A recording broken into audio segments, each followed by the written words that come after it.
You're also talking about settlers and people who they're just satisfied with having a job. If they could just keep this car and they're like in survival mode. What's your favorite story in the Bible that I guess reflects a group of people or an individual who was okay with settling for the great of what God had? They just wanted a little bit. If I think about those that settled, actually, the children of Israel, they really had they're the greatest story, and they're the real story of the gospel, right? One of the things that I guess I think about is that the children of Israel, they got satisfied in an area called Sinai. It was the wilderness, and they went ahead and settled for that area. And you know what, Demetrius? They actually got stuck in Sinai for 40 years. They got stuck in an area geographically that would only take 6 days to walk. But they got stuck for 40 years. So geographically, I could go to Sinai today and I could walk for 6 days and be through it. But an indication to me is that you could settle for the status quo and get stuck there. And 40 years is a long time. Yeah, for something that should take 6 days. Something that could take 6 days. So it indicated to me that when Jesus came and brought to us a new covenant, brought to us a better way. The Bible says in the book of Hebrews that the new covenant is a better covenant established upon better promises. It doesn't mean that the old covenant is bad. The new covenant is just a better covenant. Don't you think 6 days through something is better than 40 years in the same something? Yeah. You know, the average mortgage of a house is 30 years, right? And most people get stuck with a mortgage when God would like for us to get through some things a lot quicker. And who was that group called again? Who is this group? This is the children of Israel. The children of Israel. Yeah, this is the children of Israel, bro. And so for those of you watching, where can we get more involved in the story? Well, you get involved in the story all the way through the book of Exodus. Okay, the book of Exodus. Yeah, so Exodus means the word Exodus means an exodus, like you're exiting. So Moses led them to the Red Sea, and so there's just so many stories and principles there. And again, for those of you who are new to the things of God, this is good for you. It's good for you to know that we're following a story about people that got stuck too. So if you feel like you got stuck on something, I think sometimes we beat ourselves up too. You know what happens? A lot of times we beat ourselves up when we find the truth. When we go, oh man, I was stuck in that. Man, if I had just known this, I could have been out. So, but for me, that's called pertinent truth. Pertinent truth is truth that you need now. And I need something to get me out. I don't want to get stuck in something that my dad or my grandfather got stuck in. So in these days that we live, we need to be aware of all of the elements scripturally that God used to help us come out. He doesn't want us stuck, man. All right, so we got stuck, right? People settling, the children of Israel. We can look at Exodus, all right? But the dichotomy of you went both ways today, right? You went to the upgrade, right? And then you also talked to us about people who just settled. Right. What's maybe your greatest story of upgrade and what God has done for people of upgrade biblically? What was a good, not an example that we all heard, but what's Bishop's unkept favorite story of upgrade in the Bible? I think we talked about it a little bit today, and it was the 7 spies that God sent over into this place called Pertinent. Yeah, and he said, and he told them, he said, all right, he said, listen, I want to give you something, but I want you to go see it first. See, basically he said, here, I give you the title deed to this land called Canaan. He says, but before you really get it, before you sign off on it, I want you to go and see it first, and then come back and tell me if you want it. So they did.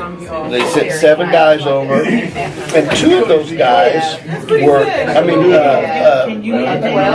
of those guys were Caleb and Joshua. And they're pretty strong figures in the Old Testament, Caleb and Joshua. And so they went over, into the promised land.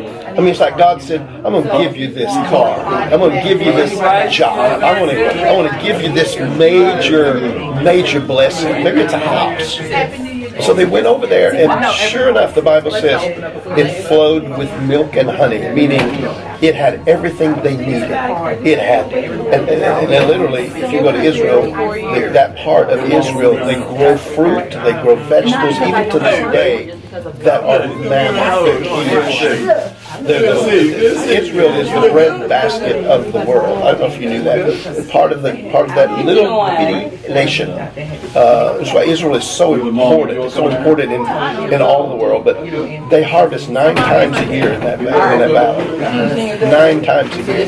The only other place that's as close to that is the San Joaquin Valley in California, which they harvest about 5 to 7 times. But 9 times a year, we're talking about grapefruits. We're talking about grapes, huge, massive grapes. So they got over there and literally they saw that and they said, "This is amazing. I mean, this is truly." But there were giants guarding those, and everyone but Caleb and Joshua. 12 spies. I said 7, 12 spies.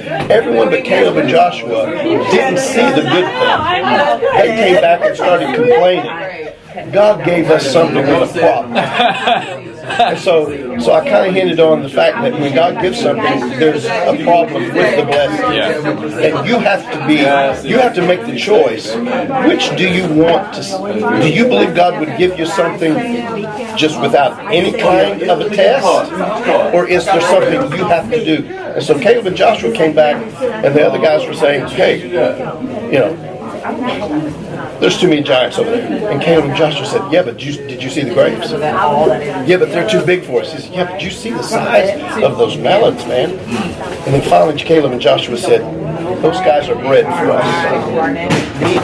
That those guys will end up tilling the ground. If God gave us the blessing, then He also gave us a solution to the problem. Absolutely. And so that's one of the greatest stories is that they came back and they saw the promised land, but they also saw the problem as being a blessing as well. So it means in this life, when you say I'm blessed, that doesn't mean you're not going to have problems. But you have to focus on the fact that God gave you solutions. You're not going to build no great business without problems.